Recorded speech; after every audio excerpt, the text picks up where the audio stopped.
Hey everyone, welcome back to the channel. In today's video, I'm going to show you how to unzip a compressed file folder. So there are two ways of identifying a compressed folder or a zip folder.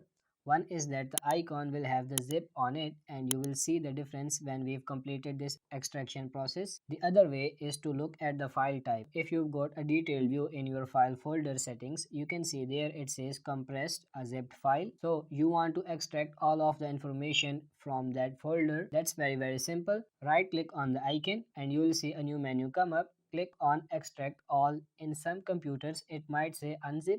They're essentially the same thing. Once you click on that, you will get a dialog box which will ask you where you would like to save the unzip folder. Just choose whatever you want it to be. It can even be the same folder that you are in right now.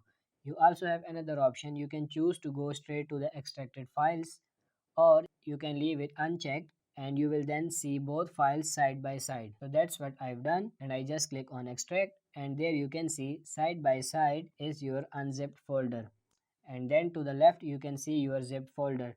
Now you can delete the unzipped folder if you want for going forward, but either way you've got what you wanted, which was to unzip and uncompress that information. So you are now ready to use the file in that folder. So that's it for this video. I hope this video was helpful. If it is, like this video and subscribe to the channel. Thank you.